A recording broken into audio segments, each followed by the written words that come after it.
華生陪你談笑風生。Hello，歡迎大家今日繼續收聽我哋嘅節目啊！今日我哋有特別嘅節目，因為今日我哋請到 Race Equality First 嚟同我哋講下呢個賭博對我哋帶來嘅傷害。So, we all gamble in one way or another. That includes buying lotteries, and sometimes we also bet on football matches or walking into a casino, try our luck like those machines. So however, if we are not careful, gambling will ruin our lives and relationship with our loved ones. So today, we have invited special guests to talk us through gambling harm with us. So foremost, thank you, Anna and Junior from Race Equality First for joining us today. Now, can you briefly tell us what Race Equality First does? Yeah, absolutely. So Race Equality First has been working for nearly 50 years to challenge discrimination, promote equality, and support those affected by injustice. So we offer a wide range of free and confidential services and support, such as our casework support for anyone who faces discrimination or hate crime, whether that be in schools, in their workplace, in the community, or when they're a customer. We also deliver training and workshops to build awareness and drive inclusive practices. And we have community outreach projects like Chance for Change, which is all about raising awareness of gambling-related harm. We really want to reduce the stigma that prevents people from seeking help and offer culturally sensitive support for anyone affected by gambling harm, whether that be the person or the friends or family of that person engaging in harmful gambling. So we do have a focus on working with minority ethnic communities and working with the issues that tend to disproportionately affect ethnic minority communities, such as gambling harm, because studies show that in those communities or individuals from those communities who engage with harmful gambling are more likely to experience harm and much less likely to seek support as well, which is why we have come together in a partnership work with ARA to try and make sure we can work with those communities and get that help out there, basically. All right. Thank you for that. So now let's talk about gambling. So can you tell us why it is important to understand what gambling is? And because gambling it can be a very good way to socialize and to have fun and to gain that excitement from it. So how would it become harmful to us? Yeah, so thank you for having us in the podcast. In terms of like where gambling happens and what people gamble on, maybe that can answer the question. What we've noticed is that in Chinese communities, usually gambling often takes place in sometimes in kind of traditional spaces, but also like more modern forms. So games like mahjong, dice games, pai gao, those things happen kind of. It's more about social gathering and being with other people. There's also lottery games, so that includes scratch cards and national draw. Then there's also the casinos. So often the casinos are very much catered for certain population to gamble. Baccarat is one of the games that is very popular and is often considered like the ultimate game of luck. So that's one thing. And also online platforms, especially for younger generations, where we can look at online platforms. There are a lot of kind of sometimes hidden way of gambling within games, or even if you use a VPN, you can access certain platforms that you wouldn't be able to access otherwise. Not only going to casino, as you just mentioned, some people they gamble online. So is there any other platforms that we don't know, but people are using or people are doing? Like I heard about loot boxes. Are they a way of gambling? So we can see that, especially with young people who are often very involved in online gaming. So you might think online gaming is just a game that you play online. There's nothing related to gambling. But actually, what happens is that when you play, often you play with characters, and your character can have different tools, weapons, and clothing that usually you find kind of randomly in the game. But actually, sometimes what they do is that they have these loot boxes. So these mechanisms where when you can pay actual money to have this kind of basically almost like a slot machine that might lend you very valuable clothing or weapons or any kind of items in the game. But actually, most of the time, what you get is worthless. And so people end up paying a lot of money in the hope of getting something at some point by chance. So that becomes the gambling that takes place within the game. Interesting. So does it mean all games that we need to pay for, or for example, to buy weapons, they consider gambling? I think it's interesting because I think formally it wouldn't be categorized as actual gambling, but the patterns and the behaviors that one would engage with are really similar to those that are a form of formal gambling, i.e., placing a bet on something involving chance. And essentially, what there's a concern around is that young people now are being more vulnerable in later life. They're already being set up to engage in these kind of behaviors, and what we see actually neurally what's happening is it's setting up a pattern in the brain where the anticipation of waiting for, say, a loot box is becoming quite it becomes a habit, and then that habit can turn into kind of a harmful habit potentially.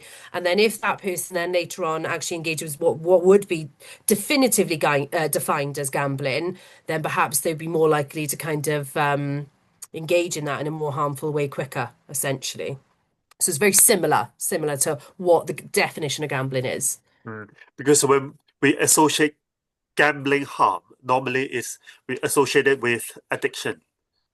So when we see people got this, or when we see young people, they now addicted to online game, and then they spend hundreds of pounds buying something online in the game or for the game. So sometimes it's quite worrisome whether that is a kind of gambling that actually involved. All right, so come back to this. So why is this Chinese community gambling in Wales? So is it because the nature of their work? Like, for example, the Chinese community in the UK is stigmatized as the kitchen worker, restaurant workers, or we all work in Chinese takeaway. And obviously, because there are not many choices for them to socialize, so off they go. Walk into a casino, hang out, have fun, and relax. So this is the activity that they are engaging with most of the time. So is it the reason why the Chinese gamble in Wales? Yeah, I think that's a very interesting question because there's I think there's elements within this idea of gambling harm that might sometimes become protection against gambling, but also sometimes actually increase the risk of gambling harm. So if we look at the cultural aspect, cultural factors, and we talk about gambling in different communities, we often hear this idea of the harm paradox. So the idea that most minority ethnic groups are less likely to gamble, but when they do, they are more likely to experience harm. But actually, this doesn't necessarily apply to a community like the Chinese community or many East and South Asian group. In fact, actually, there are elements in Chinese culture that includes kind of beliefs and traditions that might actually increase gambling harm. So, for example, strong cultural beliefs in luck, fate, this idea of balance. So it might make you feel like gambling is not just a random game, but actually through your behavior and what you do, you can influence luck and you can influence the game. So choosing lucky numbers, colors, symbols, all of those things are also used by the gambling industry to encourage people to gamble specifically people from, like, for example, the Chinese community. So then you become more vulnerable because you're specifically kind of targeted by the gambling industry because of cultural elements. All right, yeah, interesting. Because in the course of my work, I got to know many people. So once I met a community member in the restaurant buying lunch, and then I asked, "So why are you here?" And they said because they have nowhere to go in the city, so they come to the casino.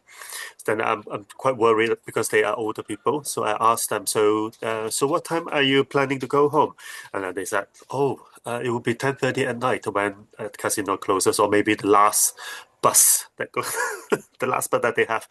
So it sounds to me like the Chinese community or the older people, they actually find casino a comfortable place for them to hang out in. So, and then I also notice in the casino, there is this Chinese word saying that welcome, like in 欢迎.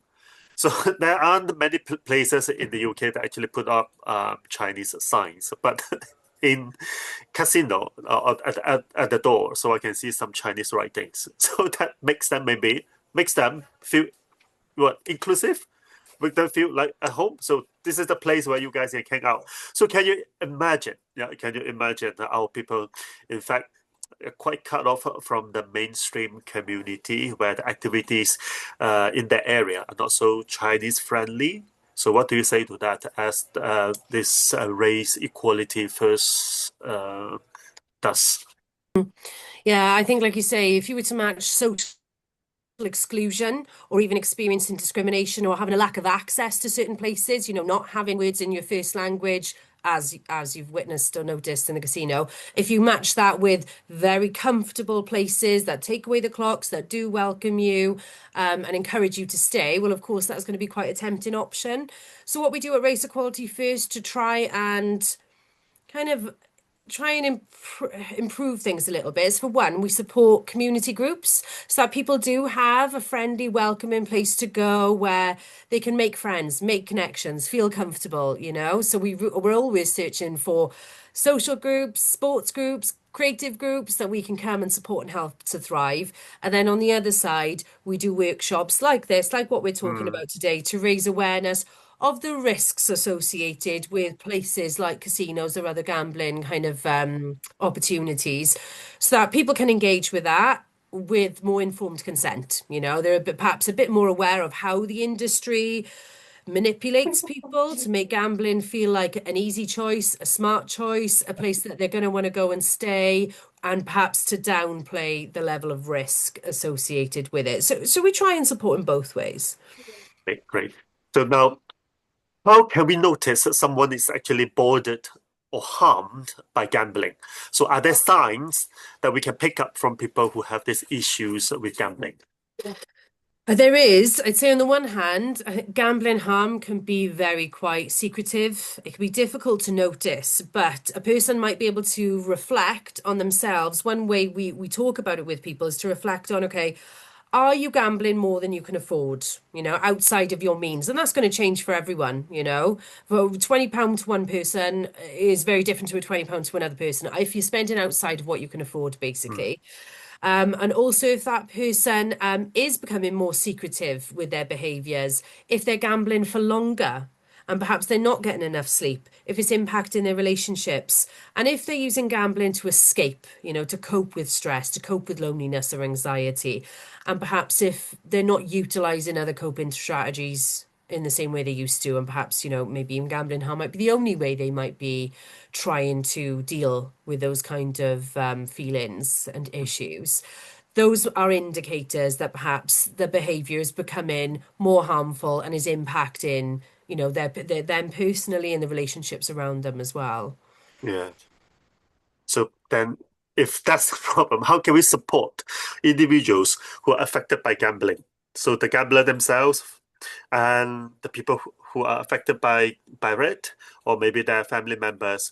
So how do people, and then how people can gamble less? Do you have ways that we can tell the people? Yeah, so the first thing that is, I think, very important is education, right? So it's actually knowing that this can become a problem in the first place.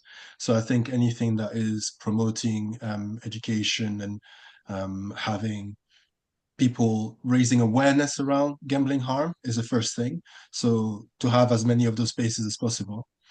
Then I think in terms of like practical steps that you can take, there are steps that you can take yourself without necessarily requiring external help. Like for example, using self-exclusion schemes. So self-exclusion schemes are basically schemes that allow you to go to an operator. Let's say you go to a betting shop or a casino and you tell them, I want to be excluded from this service, and you sign up. And it could be 6 months, it could be 5 years. Once you sign up and once you register, even if you come back and you beg them, they can't let you in because you sign up, you self-excluded. You excluded yourself from that. That can be helpful because then you don't have to use willpower all the time. You just, Okay.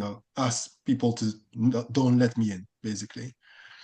So I is it what think there's is also it? like, Sorry, is it what's happening? So like people can just walk into a casino telling the people that don't sign me in, but sign me out instead. Yeah. yeah, it's Or part of the, online for gaming, isn't it, as well? For any online gaming, lots of different yeah. ones, or bookies. It kind of depends on the type of gambling that person is engaging with. Yeah. You can't necessarily guarantee how everyone will kind of apply it, but it's the general thing that's going to be available. There's Okay. also like a limit setting. So if you set limit yourself, or in terms of like the time you spend, because you always need time, you only need money, and you always need access. So self-exclusion schemes are good for like limiting access. But if you also have money, like do you have maybe a budget that you say, I'm not going to go over this budget, or maybe you tell a family member to actually handle that, and you can only give me that amount of money, so you can't actually spend more than you can afford. So setting limits in terms of the money you spend, but also like the time you spend gambling, because the more time you spend, obviously the more you want to spend. So how much, how many hobbies do you have? How much do you work? How much time do you spend with your family? All of those things that might be reasons for you to kind of trying to cope with gambling. Maybe you can receive help with that, to kind of spend more time on other things that are more healthy. Yeah. So our recovery, which is kind of the national organization for gambling harm. They have counselors that are specialized in supporting people with gambling issues. They have very good results, very low, almost no waiting lists. So when you can't help yourself anymore, you can really kind of seek help with someone who will be able to help. And then I think at the far end of that, you also have like a residential treatment where you actually go to a place to stay there to receive full support when it's really too much and you can't, you're in a very dire situation.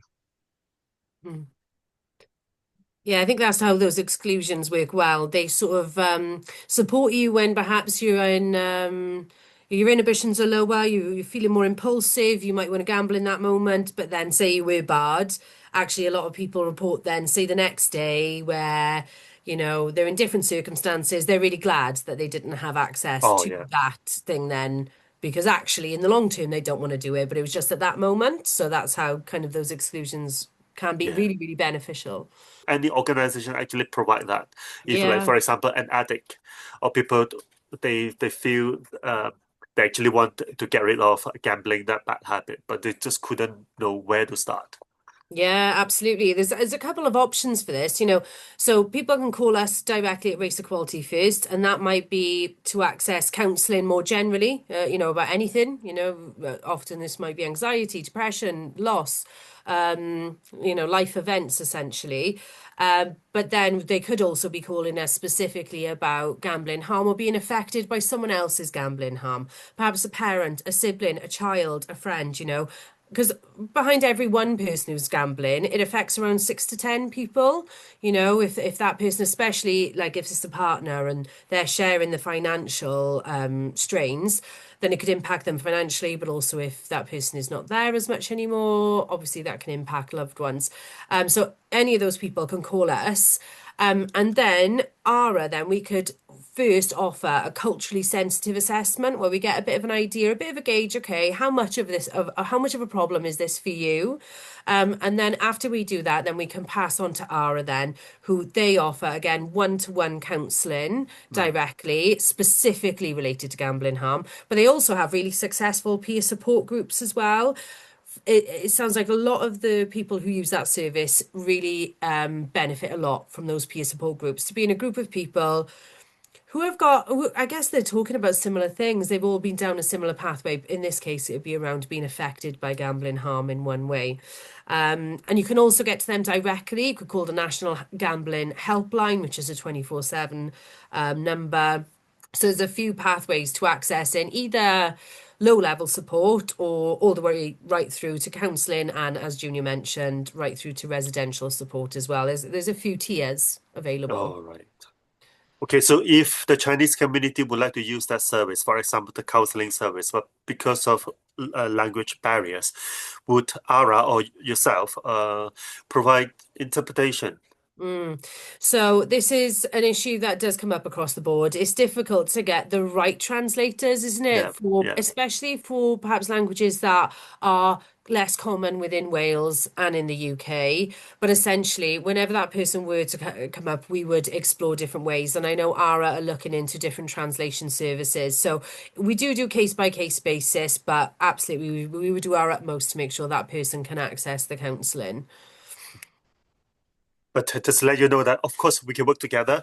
So Chinese Association, we provide translation service, we provide interpretation service. So if anyone would like to use RR service or the counseling service, so they can actually approach Chinese in Wales first, and then we will signpost or refer them to you guys, and then see how we can work along to help those individuals. Oh, brilliant. Yeah. So there's many kinds of impact, but I think the first thing, and maybe that's related to what you said earlier in terms of someone who's maybe disconnected and doesn't have a lot of places to go. There's actually mental health issues that are behind the behavior. But when you add gambling harm to that, I think you can really increase increase the mental health issues and psychological distress that someone can have. So gambling, because gambling in and of itself is not necessarily harmful, but when it becomes gambling harm, that usually means that there's like an urge to gamble, even when you don't want to do it, and even when there are very negative consequences. And this being in that state is very psychologically distressing. So people individually might really develop anxiety and depression and all sorts of kind of mental health issues. There's also shame and isolation that plays a part. So in terms of like consequences to gambling, when it becomes harmful and you start to overspend, you start to ask for favors and money from family, friends around, spending more than you can take. Often you become secretive and you don't really want to tell other people because of the shame. But that in itself isolate you more. So because you can't talk about a big issue that's affecting your life, you feel very lonely, you become isolated. Obviously, that's also the nature of gambling harm is that it's a bit of an addictive behavior, and any addictive behavior is kind of distressing. Then there's obviously the financial loss. So you might be okay for a while to gamble certain sum of money, but because what people forget is that when you gamble, you mostly lose. Everyone mostly lose. You don't win all the time, which means that actually there's something that happens called chasing losses. So if you lose a sum of money, then you think, well, I need to gamble more so that I can earn back the money that I've lost. And if you do that enough time, then you can be in a very, very precarious financial situation. And obviously, there's also the kind of impact on family and friends that's kind of related to all of that. So there's a Chinese saying, if you gamble for 10 times, 9 out of 10, you will make losses instead of winning. The one I tend to hear a lot of is the house always wins, isn't it? They always win. Yeah. They only give out the big payouts because they know that's a really good way to get people to come back, is to get that Exactly. big It's a payout. trap, isn't it? I remember sometimes when I talk to some people or some friends. So normally, first timers, they all win, right? Do you think this is a trap that they let you win for the first or the second time so that you get hooked and then later on you need to pay back all what you have won? It's interesting, isn't it? Because I've noticed similar. I don't know how they can know or how they can set things up logistically, but it does tend to be the case. So whether or not, I mean, but it is certainly an early win. An early win like that is absolutely a big indicator of somebody engaging more with gambling than somebody who perhaps didn't have that big win. But yeah, I think what I really, really want to just get the message out there is that there is this stigma that creates a silence around gambling. We want to cut through that. We really want to make sure that anyone who wants support knows that it's available and that recovery is possible, even down in those really dire situations. You know, we've talked to people who firsthand have been in really, really horrible, terrible, difficult circumstances as a result of life events alongside gambling harm, and they have worked their way back. And a lot of them actually work with ARA as really kind of helpful, inspirational people that can talk from their lived experience and help other people. So recovery is possible. So just know, you know, if you are struggling with gambling, or if somebody you know is struggling with gambling and it's affecting you, you're not alone, and reaching out and talking about it is a really strong first step. And yeah, the more we can talk about these things, I think the more we can come together and help each other. Yes, for sure. Yeah. And I think maybe the other thing to add to that is that there's often a lot of shame associated with that. But we have to remember that gambling harm is not a fault of character. It's not because there's something wrong to begin with people. The gambling industry earns billions every year, and they have billions to spend to encourage people to gamble. So it's not about just discipline and willpower. If you need help, you really have to seek help, and help is there. Good. What about harm to children? Talked about the loot boxes and then being a bit more vulnerable to then engaging in harmful behavior. I guess the other impact on young people would be, you know, if their caregivers, whether their parents or guardians, are engaging in harmful gambling, of course, that can have a huge impact on young people. If, you know, they are left home alone, if they are having to sort out, say, their own food and meet their own needs, you know, that can leave that child in a worse off position. And of course, you know, we would want them to know there is support available, even more broad support, to be honest, especially for children, obviously, through things like numbers like Childline, which is a free number. I'll get it up now just because it's always good to have, where children can talk to people who are trained to talk to young people about everything and anything, really, anything that's impacting them. And their number is 0800 1111. So that's more broad, just support for children. But yeah, so that's more an indirect impact of gambling harm. But like we said earlier, young people are more so now engaging in lots of online gaming on their phone, which can replicate the kind of behavior patterns that the gambling industry want to encourage, essentially. So ARA do actually do a really great workshop that they deliver free in schools called Ahead of the Game, where they teach young people all about, again, what the gambling industry does to influence them and how they utilize influencers. So influencers will do things like gamble online and record themselves on things like Twitch and share it, and they'll be gambling really recklessly. They'll be playing 5 cards of blackjack, putting all the money on, but what they're not sharing is that actually the casino and are paying them. You know, they're not paying out of their own money. But what's that doing with young people? Young people are thinking, okay, I should get a credit card and I should spend all my money recklessly, just like this person is doing. So the workshop they deliver is really powerful, actually. So any young people or schools who want to access that, just contact Ara or ourselves, because I think it's really important that children become aware of, kind of look behind the curtain and see the tricks that are happening to, again, manipulate young people to gamble. So hopefully that gets more awareness as well. Yes, I think Chinese Association would like to have a session on that for the young people. Oh, great. Yeah, absolutely. I'll let them know.